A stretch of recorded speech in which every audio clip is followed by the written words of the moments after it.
Good morning, what's up guys? For today's video, nandito naman tayo. Mukhang hindi naman maganda yung umaga natin mga idol. No, basahin natin mga idol. Risa at Percy, kasado na sa 2028 election sa Presidente at Vice President. Ibig sabihin po, tatakbo ng pagka-presidente, ito si Madam Risa Hontiveros. At susunod naman dyan ang Vice President, ito naman si Rep. Percy. Guys, anong masasabi nyo dito sa dalawang ito? Yan ang mga tao sa likod nila ay edited po yan mga idol, no? Yung mga gumagawa po nitong mga idol, mga vlogger po ng mga kupal. Vlogger po yan ng mga bayaran yung gumagawa nito.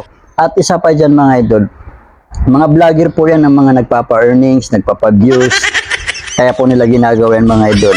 Kung yan lang ang tatakbo at yan lang po ang magkatandim sa pagka-presidente, vice president, bagsak sila yan kay BP Sara. Maniwala kayo. Number 1, BP Sara pa rin. Thank you for watching.